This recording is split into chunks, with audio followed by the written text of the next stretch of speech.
September is a very busy time for consigners, with prominent yearling sales fast approaching at both Tattersalls and Goffs. David Cox and David Myerscough, who 5 years ago joined forces as Baroda and Colbinstown, are currently putting the finishing touches to this year's yearling draft. David, it's a very nervous time. There's so much money invested by you and by your clients.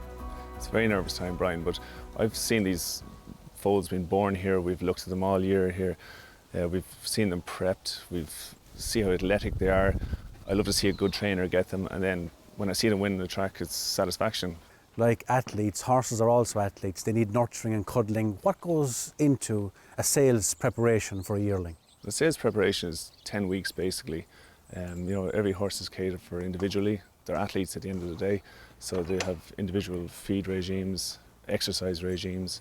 In the morning they're fed, then they could start on the walker, then there's lunging, which they have to learn to do, then they go on to hand walking. So the horses get out 3 to 4 times a day, which is great.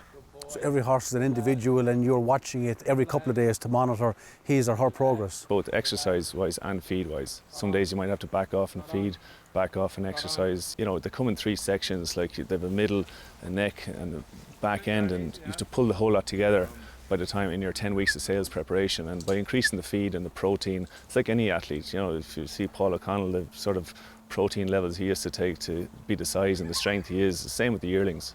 Some of these horses could have 100 plus shows a day at the sales, and if they're not fit, they can't hack it. Potential buyer would come down, they look at the horse maybe 2-3 times. All he needs to do is one thing wrong during that show, and that's a buyer gone off your list. The majority of our horses we've pinhooked from the November sales, November and December sales. We buy them as foals, and we keep them throughout the year in anticipation of the sales. So we're trying to work ahead in the market to buy the horse that's we feel is gonna work the next year. A lot of these horses are costing north of 100 grand. As foals? As foals, yeah. So we hope to sort of double our money. Does it happen? It does, yeah. We returned about a 30-40% profit on last year, but we've gone and rolled the dice again, pumped all the profits back in, and I think we've got a nice bunch for this year.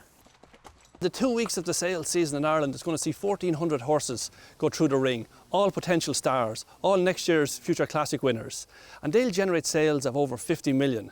So it's hugely important that people come in and enjoy the experience and find that next classic winner. But it's not always the expensive horses that are the race horses. Look at Jack Naylor. What a filly! Cost 10,500 euros, only 7,000 sterling.